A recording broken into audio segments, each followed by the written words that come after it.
ziyarah. Umrah itu adalah ziarah. Itu arti kata, arti literally. Kalau pengertian menurut syar'i, umrah ialah menyengajakan diri mendatangi Baitullah Al-Haram untuk melaksanakan ibadah padanya, yaitu ibadah tawaf dan sa'i. Itu arti umrah menurut definisi. Jadi menyengajakan diri mengunjungi Ka'bah, yaitu mendatangi Ka'bah Baitullah Al-Haram di Mekah untuk beribadah padanya, yaitu melaksanakan tawaf dan sa'i.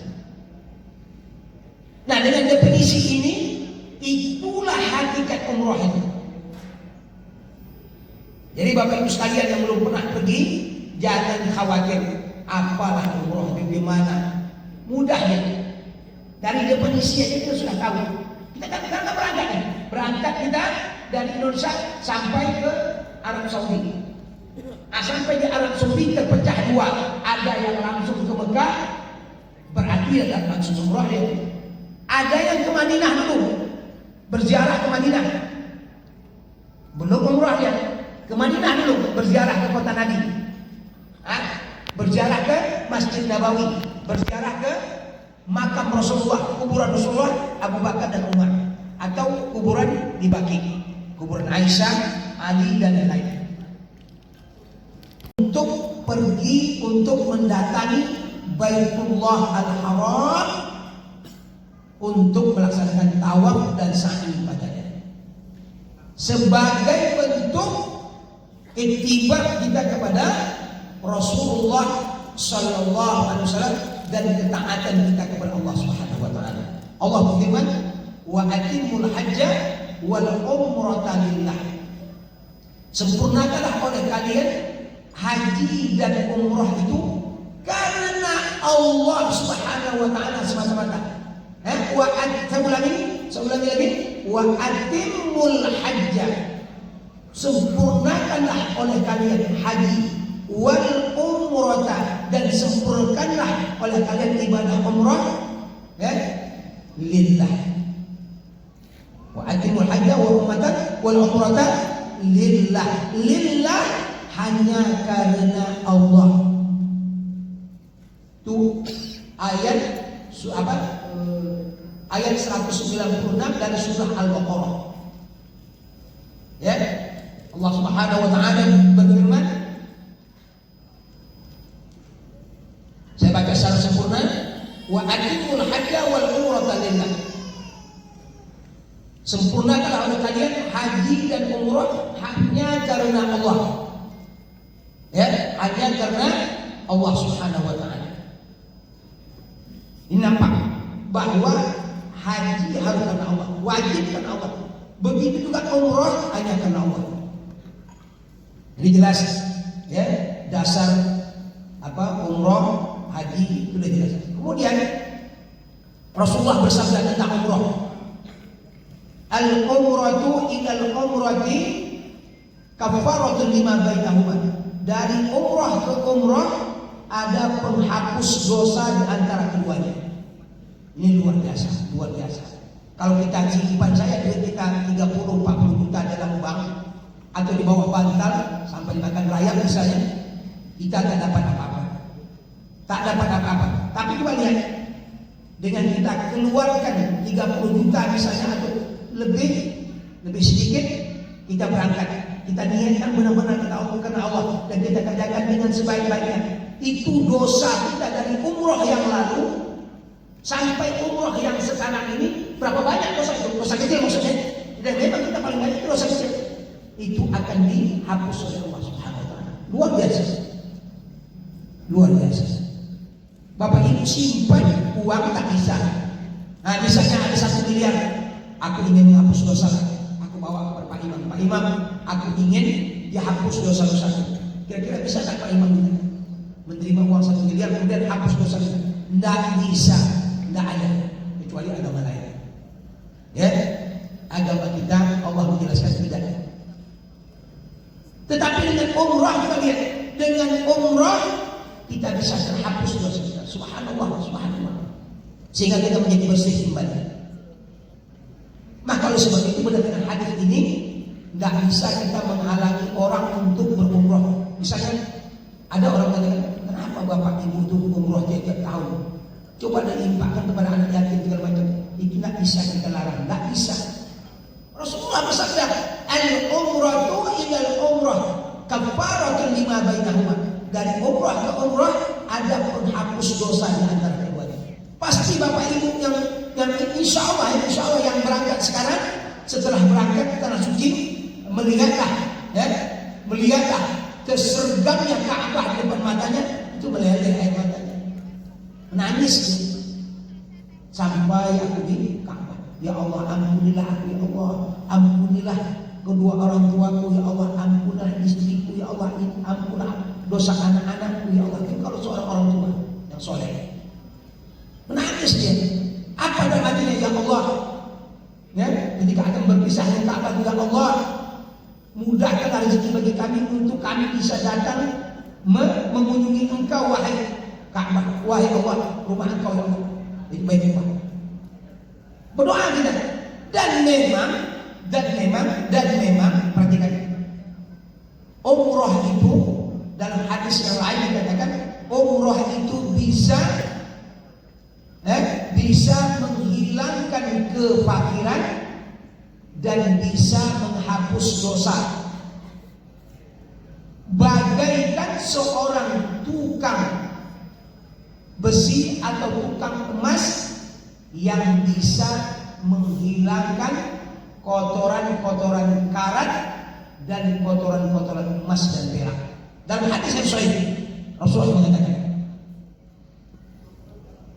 menghilangkan kefakiran. Cuma lihat, ini janji dari Allah melalui Rasul, bisa Rasul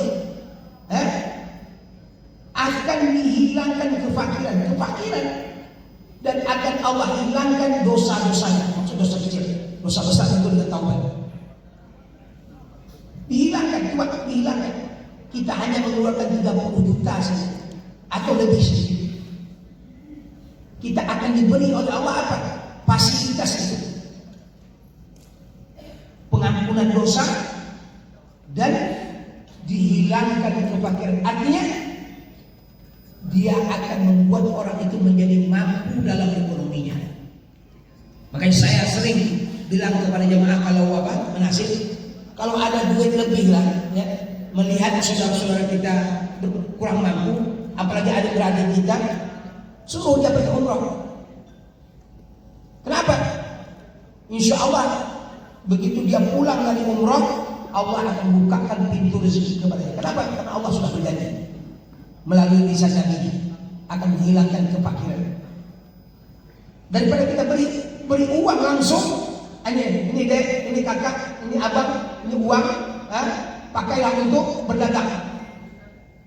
Diterima uang 30 juta. Bukan dagang ya. Pertama dibelinya sepeda dulu. Sudah dibelinya Honda, sudah dibayarnya utang. Bagus. Tinggal sedikit lagi uangnya. Apa mau dibuatnya? Habis. Tapi kalau dia dikasih uang pergi umroh, bang, kak, adik pergi umroh. Pulang dari umroh dia apa?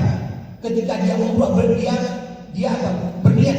Ketika dia masuk pesawat, naik pesawat itu, ya Allah, nikmat, belum pernah naik pesawat selama ini 9 jam. Ya Allah, mudah-mudahan aku bisa berangkat lagi. Jadi sudah ada niatnya untuk datang lagi ke tanah suci. Tidak lagi difasilitasi oleh saudaranya, tetapi dia akan berusaha. Lihat, ini kemudian Bapak Ibu dirahmati oleh Allah Subhanahu Wa Taala, ya, di dalam kita melaksanakan ibadah umrah ini ada pahala-pahala tambahan yang sangat tidak sedikit. Contoh, 1 rakaat kita sholat di Masjidil Haram itu sama dengan 100.000 kali sholat di masjid yang lain. Jadi kalau sehari semalam kita sholat di Masjidil Haram, kita akan mendapat pahala sama dengan sholat 100.000 sehari semalam. 100.000 hari itu berapa tahun? 1 tahun 365. 100.000 dibagi 365. Berarti lebih kurang hampir 300 tahun kita sholat sehari semalam. Bagaimana kalau kita 5 kali sehari semalam di Masjidil Haram? Subhanallah, kalilah sama dengan 500.000 kali sehari semalam. Mana dapat kita cari kalau kita simpan saja duit di bawah bantal, dimakan layang habis. Ini kita dapat pahala. Kalau di Masjid Nabawi sama dengan 1000 kali, hampir 3 tahun sekali kita sholat di Masjidil Haram, Masjid Nabawi, itu sama dengan 1000 kali kalian sholat di masjid yang lain. 1000 hari sehari semalam kita di Madinah sholat 5 waktu di Masjid Nabawi, itu kita dapat pahala sama dengan 1000 hari di hari-hari atau di masjid yang lain. Nggak dapat kita seperti itu, nggak dapat kita. Di Madinah lagi, apa kata Nabi, barang siapa yang berwudu dari rumahnya kemudian dia pergi ke Masjid Quba, masjid yang langsung dibangun oleh Nabi dengan tangannya, masjid yang pertama kali dibangun oleh Nabi di Madinah, itu Masjid Quba. Apa kata Nabi? Seandainya kalian berwudu dari rumahnya kemudian sholat 2 rakaat di Quba, Masjid Quba ini, kahijratin, itu pahalanya bagaikan pahala ka'umratin, itu pahalanya bagaikan pahala umroh. Belum kita, jadi kalau jemaah misalnya dari Pekanbaru langsung ke Madinah, nanti pergi ada City Tour Madinah namanya. Itu pertama kali dari hotel menuju Masjid Quba. Sholat 2 rakaat. Sholat apa itu? Sholat tahiyatul masjid saja. Ya, sholat tahiyatul masjid 2 rakaat. Itu pahalanya sama umrohin, sama pahalanya bagaikan mereka sudah umroh pahala, tapi tetap umroh kan? Ya, tapi sudah dapat bagaikan pahala umroh. Subhanallah, subhanallah, luar biasa, luar biasa. Nah, sangat banyak, tidak terhitung pahala kita. Makanya tidak bisa kita melarang orang pergi umrah, tidak bisa dilarang. Dan memang seabrek faedahnya. Tapi syarat tadi apa? Ikhlas karena Allah. Kemudian ikuti contoh nah 2 syarat utamanya. Kita sudah beriman insyaallah. Kita semuanya sudah beriman. Tinggal 2 lagi. Ini agak berat. Mengikhlaskan niat hanya untuk Allah, itu sangat berat. Ada gangguan. Oleh sebab itu saya menyarankan kepada jemaah semuanya, kalau ingin pergi umroh tahun ini, janganlah dibuat acara besar-besaran. Jangan. Kalau ingin acara makan kumpul keluarga silakan, tidak apa-apa. Panggil keluarga, masak lebih sedikit, ajak bercengkrama mereka, ya. Kita tinggal titipkan pesan, kita tahu apakah kita meninggal dalam perjalanan ini kan, atau kita tak bisa lagi pulang ke tanah air, kita tinggal pesan kepada saudara-saudara kita. Ini anak kami tinggalkan, tolong jenguk, tolong lihat dan macamnya. Ya, cucu kami ini masih kecil, tolong lihat, jaga macamnya. Nah, ini penyejuk mata kami ini, misalnya. Tapi jangan satu kampung, ya, takut apa? Masuk unsur riya. Sebab sifat ibadah itu kata para ulama adalah sirriyah, adalah disimpan-simpan. Jadi sifat ibadah itu disimpan-simpan. Semakin kita suruh dia, semakin orang tidak tahu dengan ibadah kita itu, semakin tinggi nilainya. Itu sifat ibadah sirriyah. Kita simpan, kita tidak beritahu orang. Nak kita umum, apalagi kita umum, tidak. Coba lihat, apa salah satu orang yang mendapat naungan di akhirat kelak? Orang yang bangun di tengah malam, orang lain tidak tahu, istri pun tidak tahu, anak pun tidak tahu. Dia beribadah kepada Allah dengan bercucur air mata. Fafadat ainahu, kata Nabi. Bercucuran air mata di tengah malam. Orang tidak tahu, istri itu nangis. Kenapa? Karena dia sangat takut kepada Allah Subhanahu wa taala. Sangat takut dengan hari perjumpaan dengan Allah Subhanahu wa taala. Maka dia beribadah dengan ikhlas. Beribadah dengan ikhlas. Kaum muslimin dirahmati oleh Allah. Apalagi Rasulullah bersabda, al-umratu fi Ramadan ka hajjati ma'i. Ya, ini hadis sahih. Orang-orang yang berumrah pada bulan Ramadan itu bagaikan dia haji bersamaku, kata Nabi. Ya, di jemaah yang pergi bulan Ramadan ini, subhanallah, subhanallah. Maka ikhlaskanlah niat, Bapak Ibu sekalian. Jangan ada mohon puja-puji, ya, sanjungan, jangan hilangkan itu sedikit pun. Kenapa? Dalam hadis kursi mengatakan, apabila kalian mengharap sanjungan, pujian dari selainku, kata Allah, kepada selainku, kepada manusia, aku tinggalkan ibadat itu dan aku tinggalkan karenanya itu. Ini hadis sahih. Allah mengancam kita. Aku tinggalkan amalnya itu, tidak aku hitung. Dan sekutunya itu aku biarkan. Sekutunya siapa? Pujian manusia, itu sekutu Allah. Mengharap pahala dari Allah juga, mengharap pujian dari Allah juga. Itu kan syirik itu. Cuma ini syirkul aswar, syirik kecil. Amal itu saja yang hadis. Tapi kalau kita beramal hanya semata-mata mengharap puja dan pujian manusia, itu namanya syirkul akbar. Menghapuskan seluruh amal yang lain. Na'udzubillah. Ini ya. Tapi kalau masih karena Allah juga, karena selain Allah juga, ini namanya syirkul aswar, syirik kecil. Tapi syirik kecil ini juga dosa yang sangat besar. Ya. Jadi Allah menyediakan pahala bagi orang yang berumrah di bulan Ramadan itu bagaikan haji bersama dengan Nabi. Bayangkan haji di belakang Nabi. Haji di belakang Nabi bersama dengan Nabi. Tentu sangat besar. Ini berita gembira bagi kita semuanya yang insya Allah banyak saya lihat dari Tanir ini banyak berangkat umrah pada bulan puasa ini. Alhamdulillah sangat gembira sekali saya membaca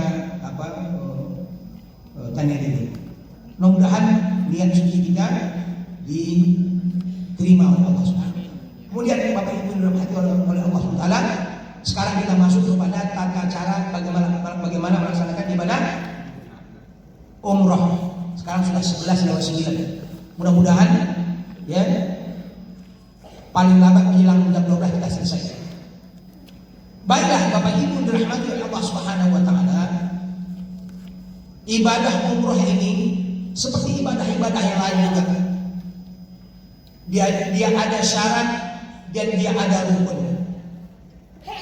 Rukun tidak dapat tidak harus dikerjakan bersamaan dengan ibadah tersebut.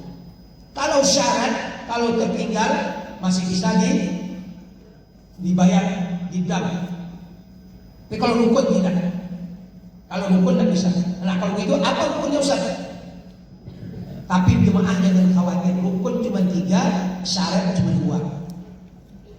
Ya, rukun hanya 3, syarat hanya 2. Apa rukun umrah itu? Rukun umrah yang pertama adalah al-ihram.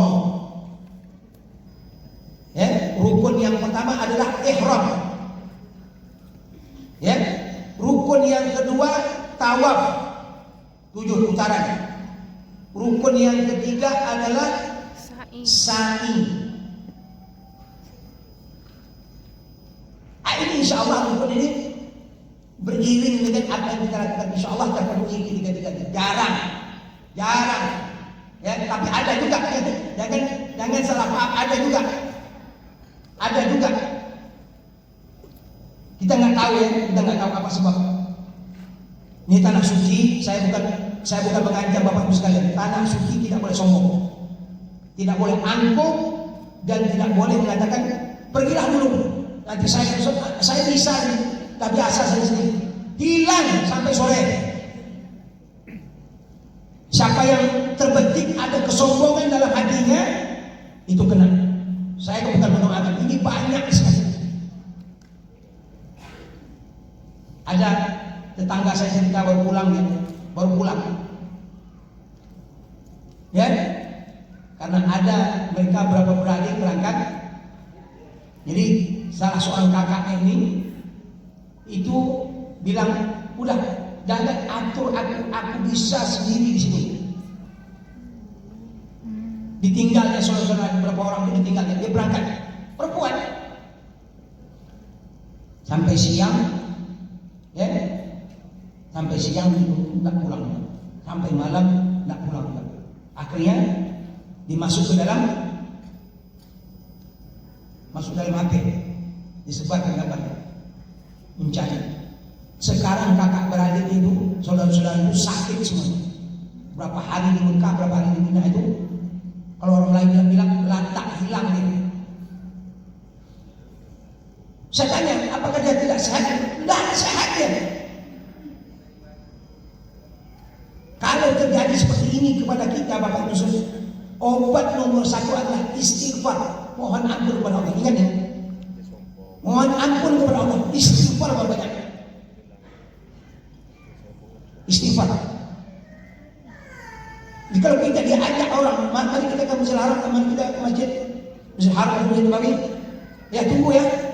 Kalau kita belum beruduk, aku belum beruduk. Tunggu. Nah, tapi kalau misalnya kita memang tidak mau bersama dengan dia, terima kasih ya, jazakallah, berangkat dulu, insyaallah aku menyusul belakang. Aku dengan suamiku misalnya. Tolak dengan baik. Dan kalau seandainya kita seorang kita tak ada kawan-kawan kita, jangan bilang berangkat dulu, aku insyaallah bisa, aku bisa. Jangan. Tolong. Ya, tolong. Ini perlu saya ingatkan kepada jemaah. Nah, 3, ihram, tawaf, sa'i, ini rukun. Ihram itu apa? Ihram itu adalah seluruh rangkaian ibadah umrah, mulai daripada mengucapkan labbaik Allahumma umratan sampai dengan tahallul. Kalau laki-laki paling utamanya adalah bercukur. Kalau perempuan tahallulnya adalah memotong ujung rambutnya. Kalau seandainya rambutnya lebat, rambut ibu lebat, kepang 2, 3, potong setiap ujung kepangnya. Itu tahallul. Jadi dari mulai kita membaca kalimat labbaik Allahumma hajjatan umratan di mikot. Kalau seandainya dari Malaysia atau dari Singapura langsung ke Mekah, itu namanya langsung umrah. Berarti dia mikotnya di atas pesawat, di alam lam. Kalau seandainya tidak langsung ke umrah, berarti langsung ke Madinah. Nanti ketika Madinah menuju Mekah, hari ketika kita berangkat dari Madinah menuju Mekah, itulah hari umrah kita. Maka kita melapaskan labbaik Allahumma umratan, itu adalah di Zulhulaifah. Nah, kita akan jelaskan satu persatu dari rukun. Adapun wajib itu adalah wajib kita melapaskan labbaik Allahumma umratan, lapas meniatkan untuk melaksanakan umrah itu di luar tanah haram. Mana luar tanah haram itu? Itulah Yalamlam tadi. Kenapa di Yalamlam? Rasulullah mengatakan penduduk Yaman dan orang searah dengan Yaman, maka mikotnya kata Nabi adalah Yalamlam. Adapun orang yang berhaji dan berumrah dari searah dengan penduduk Madinah, maka mikotnya adalah Zulhulaifah atau lebih dikenal dengan Bir Ali. Dan ini itu syarat wajib pertama, wajib melapaskan itu di luar tanah haram. Yang wajib yang kedua adalah tahallul, yaitu mencukur atau memendekkan saja rambut kita, laki-laki dan perempuan memotong seujung ruas jari. Ya, itu ihram. Jadi ihram itu seluruh rangkaian ibadah umrah itu disebut dengan ihram. Bapak, Bu, dari mulai kita, misalnya, ini misalnya,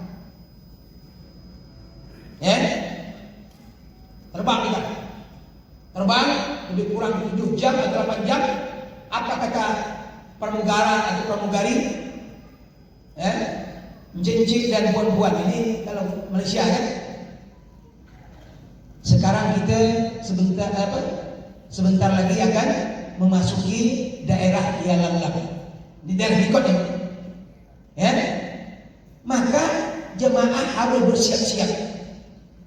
Bersiap-siap apa tuh?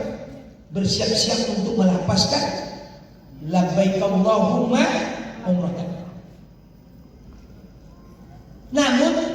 Namun sebelum kita masuk kepada ihram umrah, ihram ini ada sunat ihram dan ada wajib ihram. Ya. Apa sunat-sunat ihram?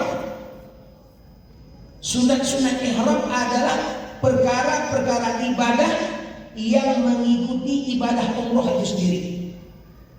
Tapi sunatnya, nggak wajib. Jadi banyak. Dan kita harus berusaha untuk melakukannya. Kenapa? Tidak sama. Ini perbuatan sunat apa? Contoh, memotong kuku. Kan sunat. Memotong kuku itu Rasulullah, ya, per minggunya Rasulullah memotong kuku. Ya, memotong kuku. Memotong kuku dikaitkan dengan ibadah umrah itu tidak sama dengan memotong kuku pada hari-hari yang lain. Ini sepakat para ulama mengatakan demikian. Pahala besar. Kemudian mencabut bulu ketiak kita. Ini sunah-sunah ihram. Kemudian apa? Mencukur rambut di sekitar kehormatan kita. Kita cukur. Ya, bersih kita. Ini sunat-sunat semuanya. Namanya sunat ihram. Sesudah itu apa? Sunat ihram berikutnya, mandi sunat ihram. Ini perlu saya jelaskan. Bagi jemaah yang dari Malaysia langsung ke Mekah, berarti dia langsung umrah, maka hendaklah dia mandi dari hotel di Malaysia. Ya, hotel di Malaysia, dari hotel di Malaysia. Jadi pada pagi harinya berangkat kan sore berangkatnya. Pada Malaysia bisa lihat itinerarinya. Jadi ketika kita akan berangkat menuju bandara untuk berangkat ke apa? Nanti lihat skedulnya, jam-jam kita itu lihat ya. Ketika kita akan berangkat ke bandara untuk langsung berangkat ke Saudi menuju Jeddah misalnya, itu mandilah sunat ihram namanya. Mandi sunat ihram sama dengan mandi hari Jumat bagi bapak-bapak. Sama mandi dengan sunat hari raya. Sama dengan mandi wajib, mandinya sama. Ya.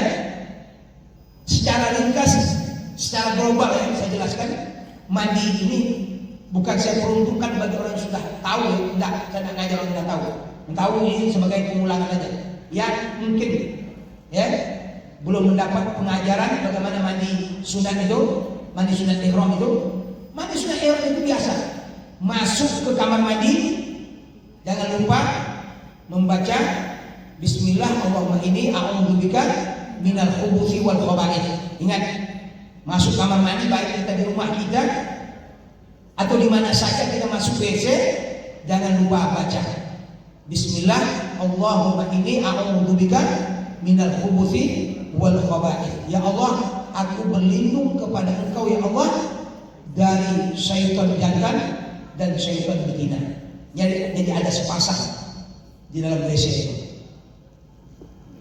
Maka kalau kita bisa melihat dia, tak berani kita masuk WC. Terbending dia melihat kita. Tapi dengan kita berlindung kepada Allah, dia tidak akan bisa melihat kita. Tidak akan bisa mengganggu kita. Oleh sebab itu jangan selonong buai kalau masuk kamar mandi. Kalau sudah apa rasanya langsung masuk. Tidak. Ingat, tetap berusaha dengan tenang masuk kamar mandi. Langkah kaki kiri masuk, kemudian keluar kaki kanan. Baca doa, Allahumma inni a'udzubika minal khubuthi wal khaba'ith. Keluar, ghufranaka. Itu doa masuk dan keluar dari kamar mandi. Masuk dengan kaki kiri, keluar dari kaki kanan. Kemudian apa yang kita kerjakan di dalam kamar mandi tadi? Yaitu mandi sunat ihram. Mandi sunat ihram itu sudah kita niatkan dari luar kamar mandi kita. Sudah berniat. Ya. Kita sudah niatkan kita akan melaksanakan mandi sunat ihram. Pertama kali ketika kita masuk ke dalam kamar mandi, kita berwudu sebagaimana berwudu mau sholat. Berwudu kita, setelah berwudu siram sebelah kanan 3 kali, sebelah kiri 3 kali, kemudian guyur dari atas kepala kita 3 kali. Itu sunnahnya. Sudah itu baru mandi seperti biasa, disabunkan apa segala macamnya, kemudian sudah itu baru kita bilas. Itulah secara ringkas mandi wajib. Mandi hari Jumat, mandi Aidain, mandi 2 hari raya, sunat, termasuk sunat ihram. Mandi. Sesudah mandi, ini sunat. Gimana kalau tidak mandi? Sah umrohnya. Tapi ya, kita meninggalkan yang sangat dicontoh oleh Nabi, itu mandi. Rasulullah ketika sampai di Dzulhulaifah, Rasulullah mandi di Dzulhulaifah. Ya, mandi Rasulullah. Maka kita gitu juga. Cuman Rasulullah membolehkan kita dari mana tempat kita mudah untuk mandi ihram. Nah, bagi jemaah yang langsung tadi dari Malaysia langsung ke Mekah, dia mandi di hotel di Malaysia. Bagi jemaah yang dari Madinah, dia mandi di hotelnya pada hari akan berangkat ke Mekah. Setelah mandi tadi, potong kuku, ya, atau potong kuku dulu, cabut kuku ketiak, kemudian dicukur rambut sekitar kehormatan kita, baru kita masuk kamar mandi, niat mandi sunat ihram. Sesudah itu apa lagi? Ya, mengenakan pakaian ihram. Nah, ini tentang mengenakan pakaian ihram ini perlu saya contohi, bukan jangan beranggapan memang harus seperti itu, tidak, terserah. Tetapi ini cara menggunakan pakaian ihram yang agak luas lah, hasil sangat memuaskan. Gitu. Kalau ingin dicontoh, contohlah. Kalau tak ingin dicontoh, tidak apa-apa. Mau dikebat, kalau orang mulai dikebat ya. Sehingga jangan itu kayak gini. Mau seperti itu terserah. Tetapi kalau ini, tengoklah nanti hasilnya, menakjubkan. Mari kita coba.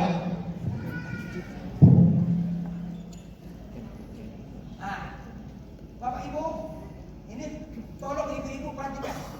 Sebab bapak-bapak kita itu masih berpikir jadi duit gitu. Tidak, terhalang. Iya kan? Bagaimana untuk nambah? Ya, untuk nambah perbekalan. Padahal ini perbekalan ini sangat penting nih. Nah, ini namanya, kita namakan ini dengan al-qidar. Di kain ini ada 2 pieces, ya. Kain ihram ini ada 2 pieces, ada 2 lembar. Lembar yang pertama kita namakan dengan al-qidar. Al-qidar ini artinya sarung. Al-qidar itu sarung, jadi kita buat seperti sarung. Coba lihat ya.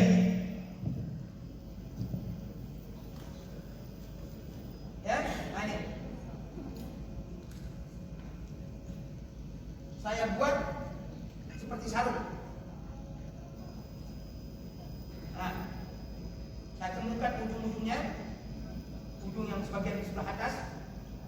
Saya pegang seperti ini, lihat. Ya, akan seperti sarung nih. Seperti sarung. Maka dinamakan al-qidar. Kemudian saya jepit dengan dagu bagian depan ini. Kemudian bagian lapisan bagian depan saya masukkan ke dalam. Lapisan bagian belakang saya lipat ke depan. Kemudian sebelah kiri memang sudah bertemu, kan? tinggal dilipat saja. Nah, dia tuh macam kain sarung jadinya. Kemudian saya gulung. Ya.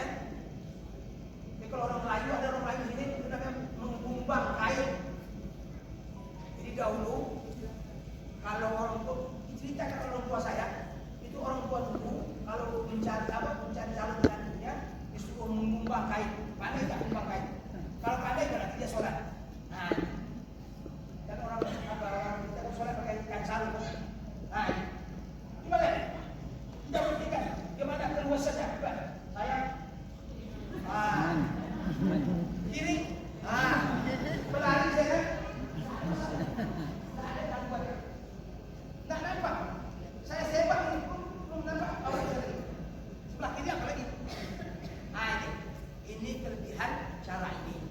Ada pun cara bapak terserah, ya. Kalau mau ditium cara ini silakan. Ini termasuk sunnah ihram, memakai pakaian ya 2 lembar berwarna putih bagi kaum laki-laki.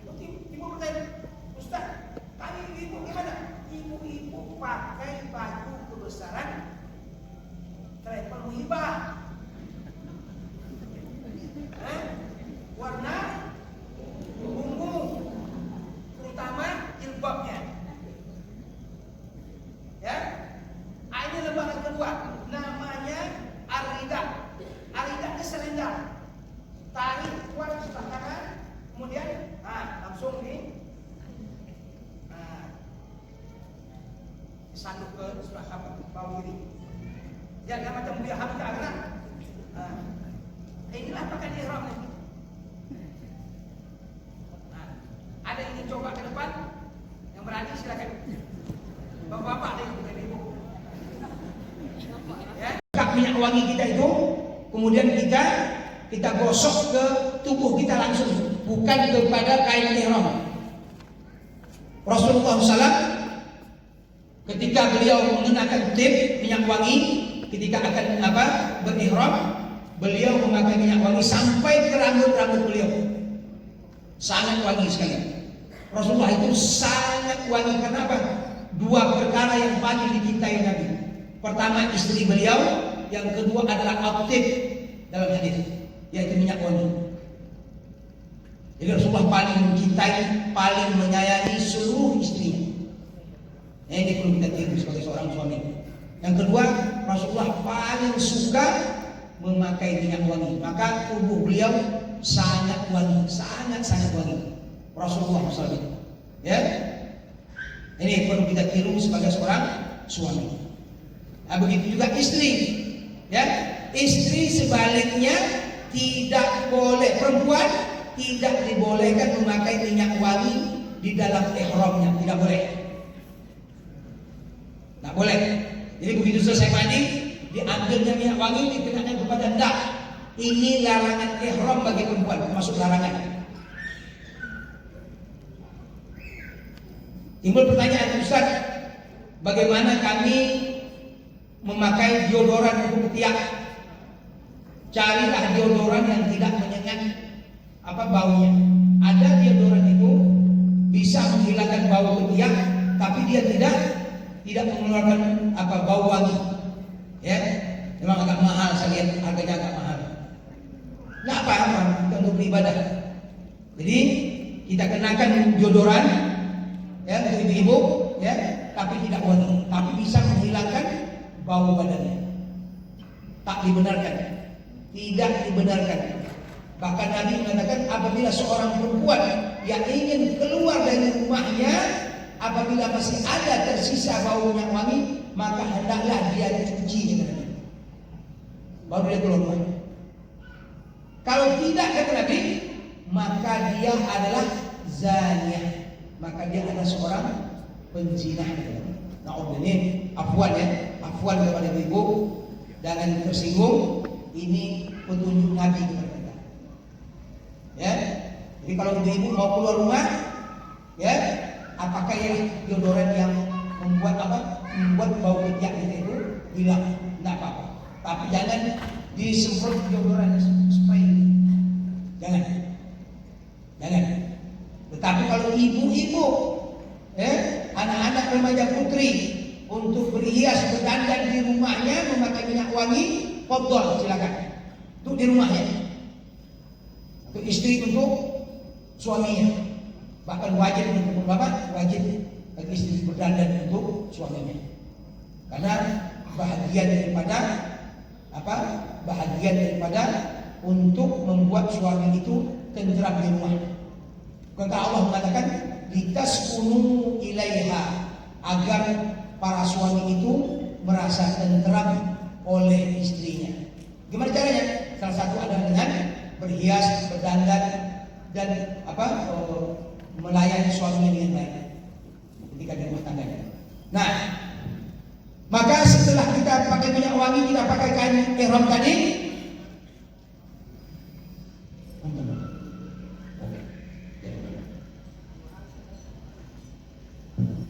setelah kita memakai pakaian ihram tadi, baik yang dari Malaysia maupun dari Madinah nanti, maka ya setelah sampai di mikot, yaitu tempat kita melapaskan, memulai. Jadi mikot ini apa Ustaz? Mikot ini kalau saya misalkan, kalau kita sholat,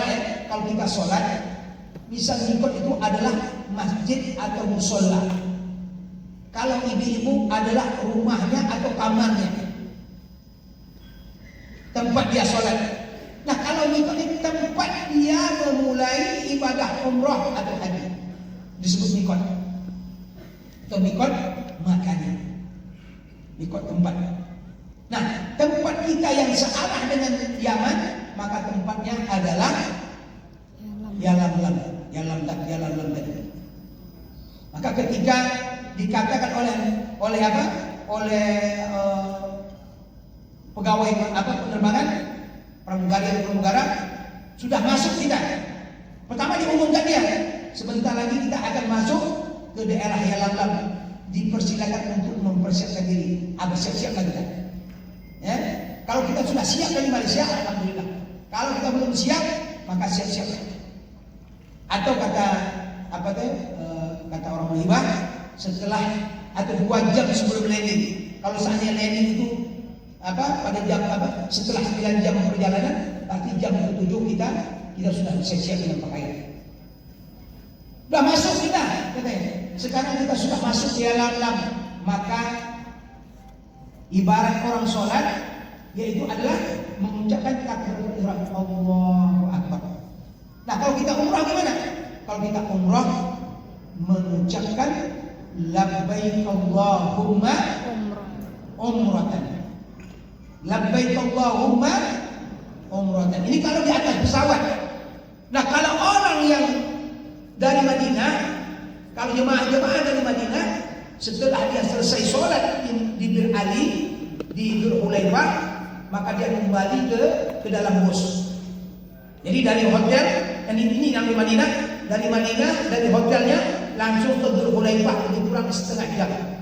Sampai di Dzul Hulaifah, kita turun semuanya dari mobil. Untuk apa? Untuk sholat 2 rakaat di Dzul Hulaifah. Sholat apa namanya?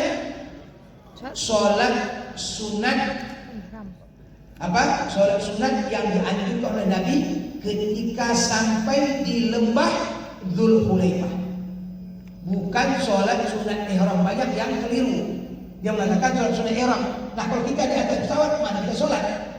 Kalau seandainya sholat sunat ihram itu ada, dari manapun mikot kita harus sholat 2 rakaat. Kalau sunnah itu, ini tidak. Kenapa di Dzul Hulaifah orang berhenti turun sholat 2 rakaat di Masjid Dzul Hulaifah? Karena Rasulullah mengatakan barang siapa sampai di lembah ini, di lembah Dzul Hulaifah, maka hendaklah dia sholat 2 rakaat. Karena sesungguhnya lembah ini adalah lembah yang diberkahi oleh Allah Subhanahu wa taala. Ini yang dari Madinah. Maka ketika dia sudah selesai sholat 2 rakaat, berkumpul di belakang masjid biasanya, kemudian bersama-sama dengan jemaah semuanya masuk ke dalam bus. Masuk ke dalam bus, sampai di dalam bus duduk dengan tenang, kemudian pembimbing mengatakan, jemaah semuanya sebentar lagi kita akan melaksanakan, akan masuk ke dalam ihram. yaitu mengucap lapas ihram. Apa lapasnya? Labbaik Allahumma umratan. Bagaimana kalau orang dari Madinah? Ketika supir akan melepaskan remnya dan menggaskan mobilnya, di saat itulah kita melepaskan labbaik Allahumma umratan. Ya, dari Madinah. Kenapa? Dalam hadis dikatakan Nabi ketika menarik tali kekang Al-Qaswa ini onta Nabi. Nama onta Nabi itu adalah Al-Qaswa. Ketika ditarik, maka Rasulullah mengatakan labbaika umratan atau labbaik Allahumma umratan. Begitu juga kita. Nah, kalau kita dari Yamla, begitu dikatakan oleh pramugari atau pramugara kita sudah masuk, langsung kita lepaskan labbaik Allahumma umratan. Labbaik Allahumma umratan. Berarti kita sudah masuk ke dalam rukun ihram. Rukun yang pertama dari umrah. Yang pertama. Nah, maka pesawat langsung landing di Jeddah. Sampai di Jeddah kita cek paspor, sudah itu langsung tancap ke Mekah. Lebih kurang 1 jam, cuma 100 kilo ya. Jarak Jeddah dengan Mekah itu 100 kilo lebih kurang. Nah, sampai di Mekah itu kita langsung dibawa ke hotel. Sarapan dulu, makan dulu ke sana.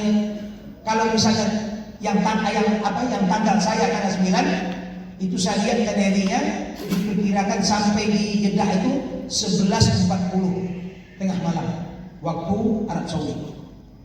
Ya, kita keluar dari pesawat itu mungkin habis juga waktu sekitar 2 jam, berarti sekitar jam 2 lah baru kita bisa berangkat ke Mekah. Diperkirakan jam 3 sudah sampai di kota Mekah, sudah sampai di hotel kita. Biasa makan dulu, suruh makan. Apakah langsung tawaf? Itu tengok kondisi keadaan. Kadang-kadang jemaah capek, ngantuk banyak macamnya, istirahat di hotel. Tapi ada macam kita langsung biar dapat sholat subuh di Masjidil Haram. Ya, tengok, setuju jemaah setuju, untuk langsung melaksanakan rukun yang kedua, yaitu rukun apa itu? Rukun tawaf.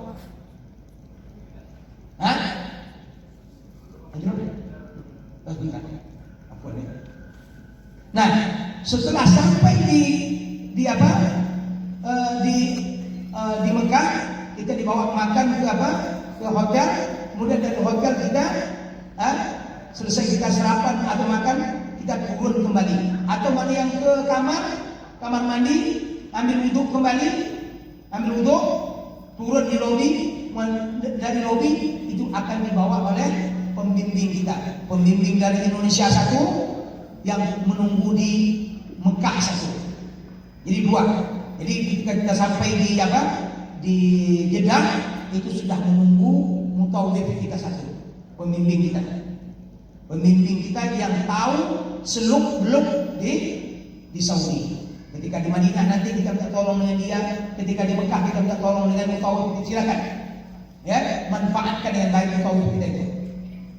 Kadang-kadang ada yang minta, Ustaz, tolong kami tidak punya duit, tolong tukar duit kami, ditukarnya. Kadang-kadang itu diajak ditunduknya, di sini Pak, di sini Bu, kita tukar, diantarnya. Itu mutawif yang ada di sana. Nah, apa yang kita lakukan setelah kita membaca labbaik Allahumma umratan? Yang kita lakukan adalah membaca kalimat syarat. Dalam buku kecil yang ada pada Bapak Ibu sekalian itu ada halaman 28 atau 9 ini. Setelah kita membaca labbaik Allahumma umratan, yang kita baca adalah kalimat syarat. Allahumma mahilli haitsu habastani. Ya Allah, tempat tahallulku di mana Engkau menahanku. Artinya apa? Kalau saat kita tertahan belum sampai di Mekah, ada terjadi sesuatu menghalangi kita sehingga kita tidak bisa sampai ke Baitullah, ke Ka'bah, maka kita boleh bertahallul di tengah jalan misalnya. Contoh, macam mana maksud saya? Misalnya, ketika kita berjalan dari Jeddah menuju Mekah, ya, terjadilah sesuatu hal yang tidak diinginkan. Nah, bagi orang yang sudah mengucap kalimat syarat, Allahumma mahilli haitsu habastani, dia boleh bertahallul. Dia sudah dihukum selesai melaksanakan ibadah umrah. Tapi kalau dia membaca kalimat syarat tadi, Allahumma mahilli haitsu habastani, ya Allah, tempat tahallulku di mana engkau menahanku. Ya, ini diajar oleh Nabi kepada istri Abu Bakar. Ketika istri Abu Bakar sampai di Dzulhulaifah melahirkan seorang anak, melahirkan anak bayi. Maka karena dia sangat ingin haji bersama Nabi, dia tetap melakukan perjalanan sampai ke Mekah melaksanakan haji dengan Nabi. Ya, maka Nabi datang kepada istri Abu Bakar ini mengajarkan kalimat syarat tadi, Allahumma mahilli haitsu habastani. Kemudian setelah membaca kalimat syarat, lihat bukunya lama berapa itu? Kita membaca kalimat talbiyah, kalimat yang paling agung, kalimat tauhid, labbaik Allahumma labbaik, labbaik la syarika lak labbaik, innal hamda wan ni'mata lak wal mulk la syarika lak, labbaik Allahumma labbaik, labbaik la syarika lak labbaik, innal hamda wan ni'mata lak wal mulk la syarika lak. Ini kalimat talbiyah yang kita baca. Kapan kita baca? Setelah kita membaca kalimat syarat tadi, atau setelah kita membaca talbiyah umrah tadi. Langsung kita baca. Sampai kapan kita baca kalimat talbiyah tadi? Dari mulai lamlam yang di atas pesawat sampailah dia masuk kota Mekah. Ya. Bagi yang dari Madinah, setelah dia tadi mengucapkan labbaik Allahumma umratan, kemudian Allahumma mahilli haitsu habastani, kemudian dia membaca kalimat talbiyah mulai dari Dzulhulaifah sampai masuk Masjidil Haram. Itu panjang, kalau dari Madinah panjang. Tetapi kita yang dari Malaysia juga panjang. Saatnya kita 2 jam berhenti di Bandara Internasional King Abdul Aziz Jeddah, ya kita bertalbiyah terus, sambil duduk, sambil berdiri bertalbiyah, sambil ngambil barang kita bertalbiyah, labbaik Allahumma labbaik, labbaik la syarika lak labbaik. Barang diambil juga, talbiyah tetap jalan terus. Karena kalimat ini sangat agung. Kalimat ini nanti kata Nabi akan dibangkitkan pada hari kiamat untuk memberi syafaat kepada kita. Luar biasa. Nah, sampai di Mekah tadi, kita masuk hotel, kemudian setelah kita sarapan atau apa segala macamnya, kita kembali dibawa oleh pembimbing untuk melaksanakan rukun yang kedua, rukun umrah yang kedua, itu tawaf. Nah, bagaimana tawaf? Ya, tawaf itu kita mulai dari sudut Hajar Aswad, dari tiang Hajar Aswad. Ya, ini Ka'bah. Ini sekarang, ini sudut yang ada tulisan-tulisan itu sudut Hajar Aswad. Karena di bawah itu ada Hajar Aswad. Itu mulai kita melaksanakan tawaf. Sejajar. Nanti sebelah kanan kita lihat di atas lantai 2 masjid itu ada lampu hijau. Ya, sejajar betul, sudah sejajar kita. Ya.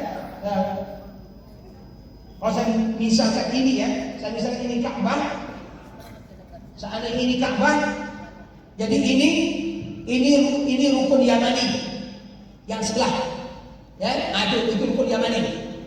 Nah ini rukun Hajar Aswad, ini rukun Hajar Aswad. Saya misalkan ini rukun Hajar Aswad. Saya harus, karena kita agak jauh dari Hajar Aswad, ya, maka dia setentang mundur, ya, setentang mundur. Ini kan setentang, juga bisa di sebelah atas kita, sebelah kanan, lihat ke kanan, itu menunjukkan arah supaya kita betul sejajar dengan Hajar Aswad. Ini lihat tuh orang-orang yang mengangkat tangan itu. Yang belum sejajar dan angkat tangan dia. Ya, yang bapak ini, tempat ini. Nah, kemudian itu lihat kain ihramnya melalui ketiak. Mulai kita taruh melalui ketiak kita. Ya.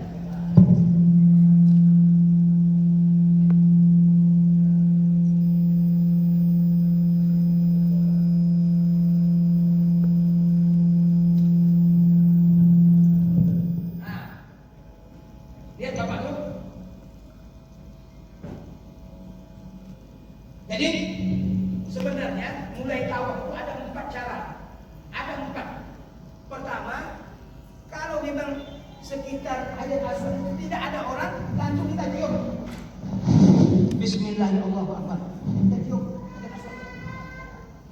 Kalau seandainya kita bawa tongkat, kalau kita tidak bisa mencium, kita apa?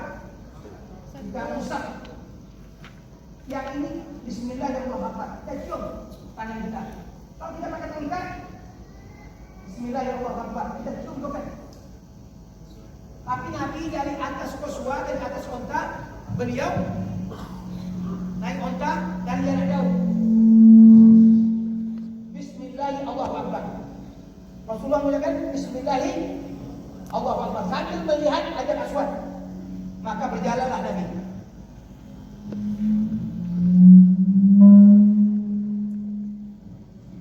Jalan. Sampai Rukun Yamani, kalau seandainya bisa kita usap, kita usap. Kalau tak dapat, kita lewat saja. Tapi mulai Rukun Yamani ini kita membaca Rabbana atina fid dunya hasanah wa fil akhirati hasanah wa qina adzabannar. Rabbana atina fid dunya hasanah wa fil akhirati hasanah wa qina adzabannar. Berapa dapat? Dapat 10 kali, 10 kali, dapat 20 kali, 20 kali. Kalau seandainya lambat itu, lihat tuh. Ayo Rukun Yamani. Ya ini Rukun Yamani. Ya. Menuju Rukun Hajar Aswad. Ini orang-orang di tepi dinding Ka'bah itu orang yang beranjak-anjak dikit sampai bisa mencium Hajar Aswad. Itu orang yang ingin mencium Hajar Aswad itu. Tapi luar biasa perjuangannya, sangat luar biasa. Ya, sangat luar biasa. Apalagi sekarang kalian lihat menyemut. Dapat berjalan menginsut-insut, alhamdulillah. Nah, sebenarnya awal kita tawaf itu berdiri kan berlari 7 kita putaran pertama itu berlari sebenarnya. Tapi tak mungkin. Di zaman kita sekarang ini tak mungkin lagi sunnah itu bisa kita lakukan. Ya. Kenapa? Dapat berjalan saja alhamdulillah. Apalagi kalau kita bawa istri, bawa anak segala macam. Apalagi kita berjamaah banyak, dapat berjalan alhamdulillah. Nah, sekarang sudah sampai sudut ini kembali. Ini satu putaran. Iya. Satu putaran kembali. Bismillahirrahmanirrahim.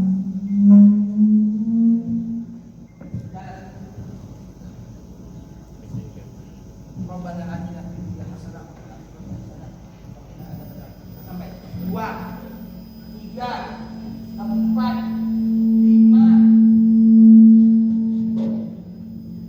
6, 7 sampai 7 putaran ini ditutup kembali. Tutup. Ya. Kenapa? Karena tidak ada yang ke-8-nya. Hanya 7 putaran. Nah, ketika kita sudah selesai tawaf, ya, 7 putaran, maka kita beranjak untuk pergi melaksanakan sholat sunat tawaf 2 rakaat. Sambil kita membaca wattakhidhu min maqami Ibrahim musalla. Ya. Nah, itu bacaan kita. Nah, ini makam Ibrahim itu, makam Ibrahim itu bukan kuburan ya. Makam Ibrahim itu tempat berdirinya Nabi Ibrahim itu dalam bahasa Arab disebut makam. Makam itu tempat berdiri. Tempat berdiri Nabi Ibrahim ketika telah selesai mendirikan Ka'bah itu diabadikan oleh Allah. Pijakan Nabi Ibrahim itu mempunyai jejak, itu dipelihara oleh Allah sampai sekarang. Itu nama makam Ibrahim. Nah, terbaik sholat itu setelah kita selesai 7 putaran, kita membaca wattakhidhu min maqami Ibrahim.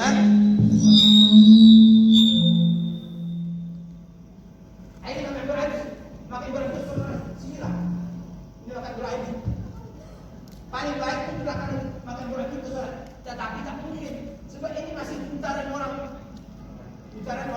Tawaf. Tawaf. Ya, itu. Coba Kak Ibrahim. Setentang dengan pintu Ka'bah. Itu pintu Ka'bah itu. Nah, itu pintu Ka'bah. Nah, ini makam Ibrahim. Ya. Ini gambar zaman dulu, bukan zaman sekarang. Atau nanti orang sudah tidak ada lagi, baru bisa kayak ini. Tapi kalau sekarang ini, ibu-ibu pergi ke tempat yang sudah dibuat pagar, ada pagarnya. Sholat di situ, sholat 2 rakaat. Jangan di lintasan orang tawaf, jangan diinjak nanti mati kita. Bahkan para ulama mengatakan di seluruh area Masjidil Haram itu boleh kita sholat, boleh kita sholat, ya, boleh kita sholat. Tapi kalau kita ingin juga di pelataran tawaf itu sholat, maka carilah tempat yang sudah ada pagar-pagar, terutama ibu-ibu.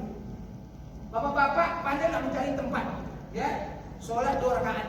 Rakaat pertama setelah 7 putaran tawaf ini, rakaat pertama membaca Al-Fatihah dengan Qul ya ayyuhal Kafirun. Rakaat kedua membaca Al-Ikhlas.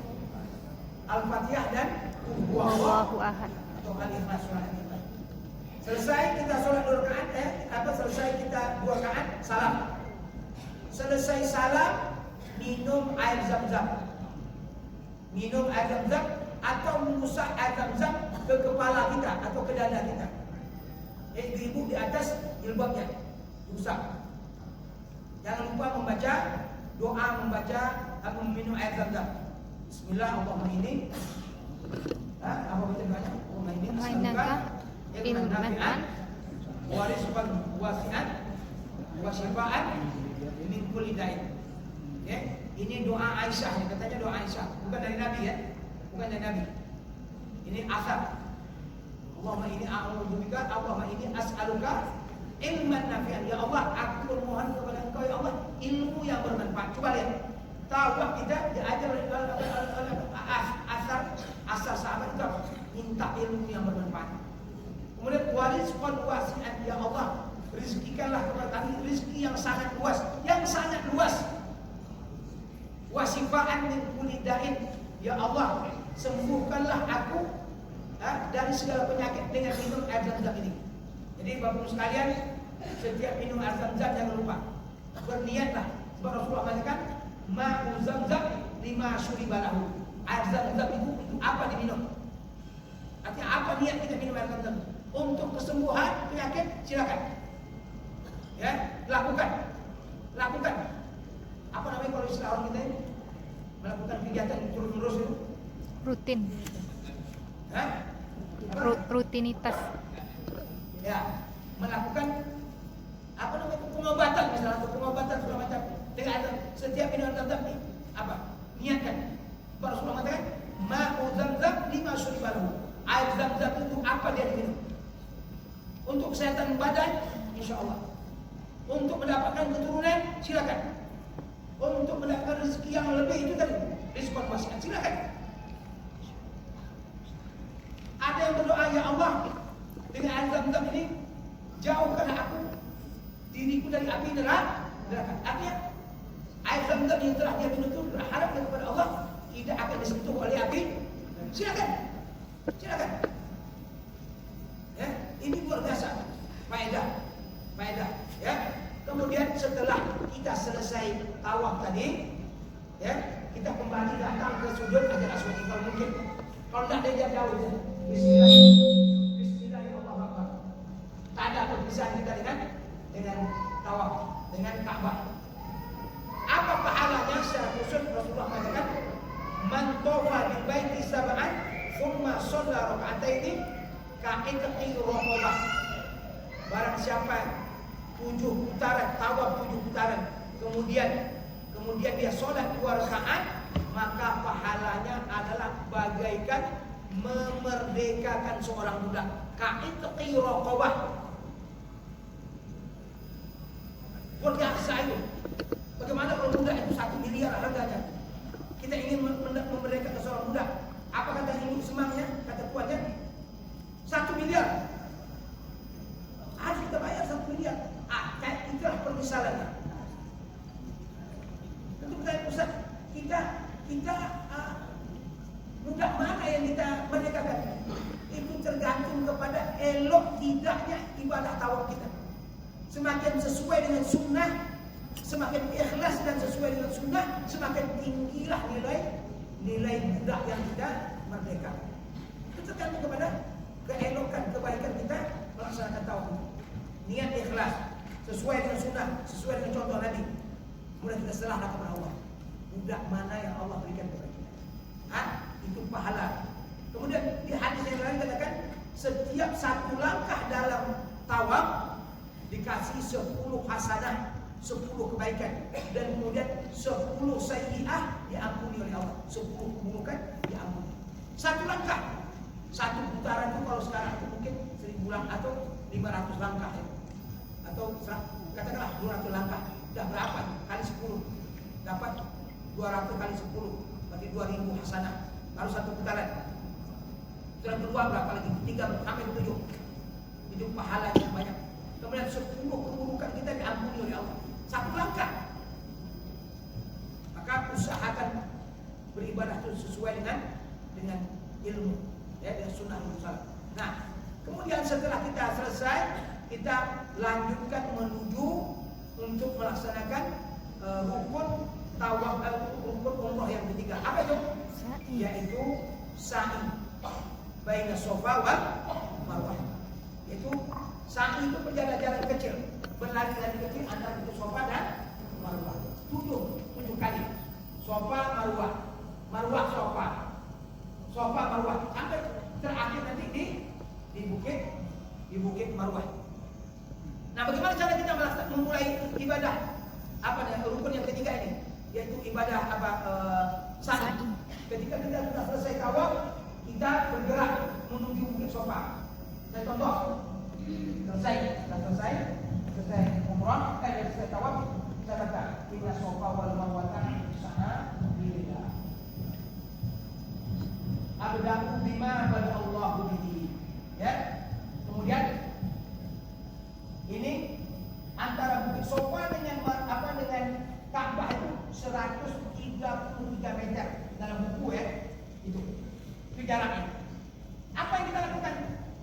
Setelah kita sampai di bukit Safa, itu nampak tuh. Kita kan dibawa oleh pemimpin menuju bukit Safa. Yang kita baca apa tuh? Inna Safa wal Marwata min sya'airillah. Maka kita menghadap Ka'bah, berdoa. Allahu Akbar. Belum berdoa, kita berzikir dulu. Allahu Akbar, Allahu Akbar, Allahu Akbar. La ilaha illallah wa la syarika lah. Lahul mulku wa lahul hamdu wa ala kulli syai'in qadir. La ilaha illallah wa la syarika lah. Anjaza wa'dah wa nasara 'abdah wa hazama ahzaba wahdah. Selesai zikir, berdoa. Misalnya contoh,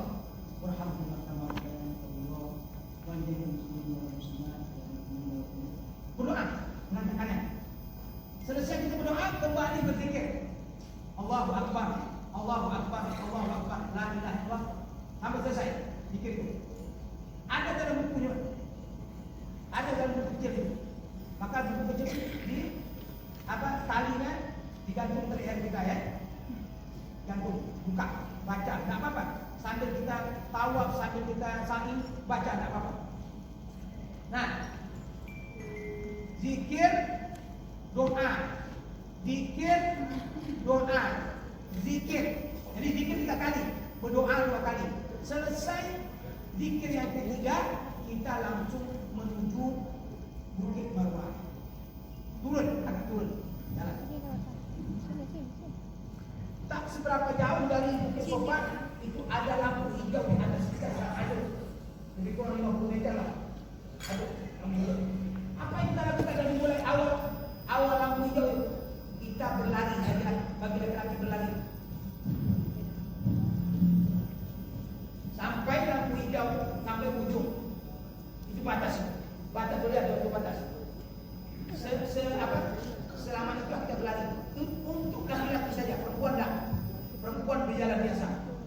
Nah, habis lampu hijau, kita berjalan biasa lagi. Jalan. Sampailah kita di bukit Marwah.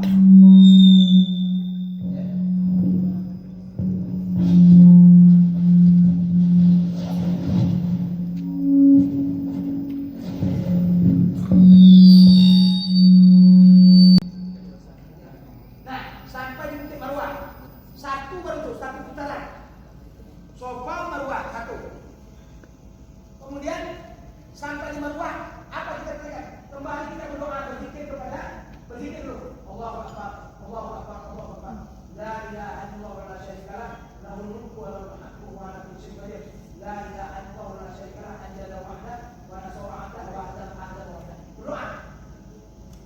Selesai berdoa, pikir lagi. Selesai pikir, doa. Pikir lagi.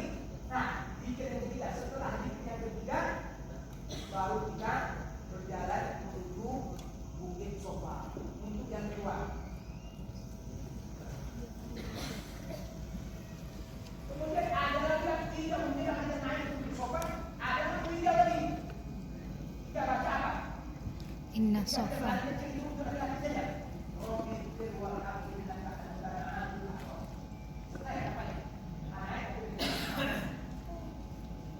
Dua. Ini kain ihram dalam keadaan seperti ini ya, tidak lagi apa di bawah yakdam. Walaupun dia melihat nanti jemaah dari tempat-tempat lain masih dipakai kayak gini juga, jangan ditiru. Masih kayak gini dia saing, jangan ditiru, itu salah, itu keliru. Ya, yang benarnya adalah ketika selesai 7 putaran tawaf, kain ini langsung ditutup. Ya, kemudian terus berjalan. Untuk yang ketiga, berdoa dulu. Zikir, doa, zikir, doa, zikir. Kemudian berjalan. Pelan zikir.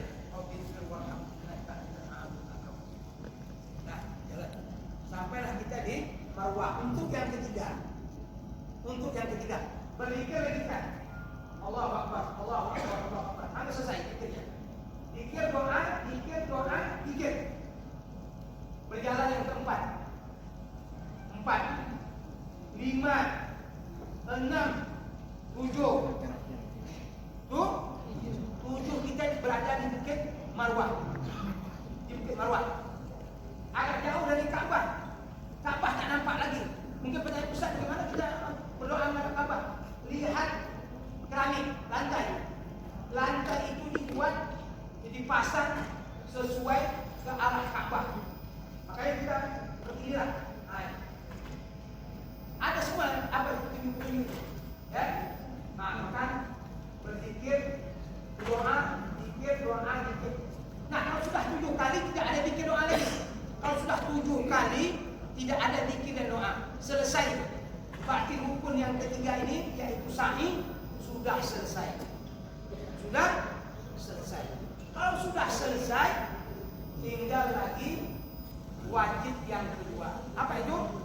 Wajib kedua ini kalau kita misalkan dalam sholat, kita analogkan kepada sholat, itu adalah salam. Assalamualaikum warahmatullahi. Maka selesai sholat kita. Untuk menyelesaikan ibadah itu, apa umrah gimana? Tahallul. Itu adalah dengan tahallul. Tahallul bagi laki-laki ada 2 cara. Pertama dengan mencukur. Ya? Dengan mencukur ini yang tertinggi nilainya. Rasulullah mendoakan bagi orang mencukur 3 kali doanya. Ya Allah, rahmatilah orang yang menggundulkan rambutnya. Ya Allah, rahmatilah orang yang menggundulkan rambutnya. Ya Allah, rahmatilah orang yang menggundulkan rambutnya. Ya Allah, rahmatilah orang yang memotong saja. Memotong. Jadi tak mau dia botak licin, tak mau dia hanya ingin seperti dipangkas saja. Tapi harus semua terpotong. Bukan di Bukit Marwah, tetapi nanti dibawa oleh pemimpin kita ke barbershop. Ya, dibawa ke tempat pangkas. Asyara riyal. Sekarang masih asyara riyal. Masih 10 riyal. 10 riyal. Ya, mencukur atau mangkas itu. Walaupun sedikit dipangkas dipotong, ya, tak mau rugi kalau tidak mau melicinkan kepalanya, rugi sekali. Kenapa? Dia tidak dapat 3 doa lagi. 3 kali Rasulullah mendoakan dia membotakan itu. Ya. Kemudian bagi ibu-ibu pulang ke kamar, ke hotelnya, nah di hotel itulah dia memotong rambutnya. Kalau saatnya dikepangnya sampai 3 kepang, potonglah setiap kepang itu Bismillah. Kalau 1 aja kepangnya, sudah rambut tidak terlalu lebat, ya Bismillah, potong. Siapa yang memotongnya? Ya, kalau bisa kalau dengan suami yang potong. Tunggu suami belum masuk ke kamar karena dia berpangkas, ya, tunggu bunuh dia pulang. Kalau seandainya sudah sepakat dengan kawan-kawan, nggak apa-apa, kawan yang memotong. Bismillah. Di kamar. Jangan ditiru, misalnya ada orang yang memotong rambut perempuan ya, ada yang memotong rambutnya di marwah, nggak boleh, itu haram. Kenapa? Karena rambut kita adalah Aurat. aurat. Boleh. Jangan ditiru yang tidak sesuai sunnah, jangan ditiru.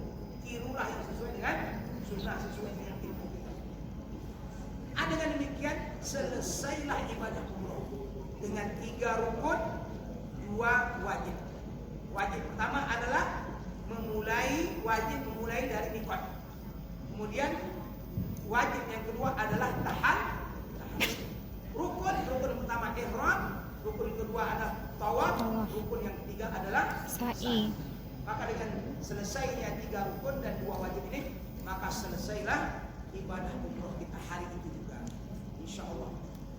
Maka kita berharap ya, ibadah umroh yang kita kerjakan itu diterima oleh Allah Subhanahu wa taala. Amin. Ya, karena apabila diterima oleh Allah Subhanahu wa taala, kita akan beruntung dunia dan akhirat. Di dunia kita dihindarkan dari kemiskinan, kemudian dihapuskan dosa-dosa kecil kita, sedangkan di akhirat Allah akan masukkan ke dalam surganya. Ya, inilah harapan kita. Dan akan memperberatkan timbangan kebaikan kita. Ya, karena saking banyak ya faedah-faedah yang tidak mungkin kita sampaikan dalam waktu yang ini pun sudah marah orang ambil ibadah, sudah kemakan waktu kita 20 menit. Bagaimana menghentikan? Nanti marah jemaah. Belum selesai dan dihentikan. Ya, saya mohon maaf kepada Ibu, pada teman semuanya, dan kepada jemaah saya mengucapkan atas perhatian dengan seksama tadi, saya mengucapkan jazakumullahu khairan. Ya, dan kita tutup dengan membaca subhanakallahumma wa bihamdika asyhadu an la ilaha illa anta Astagfirullah wa atubu ilaih. Wassalamualaikum warahmatullahi wabarakatuh. Waalaikumsalam warahmatullahi wabarakatuh.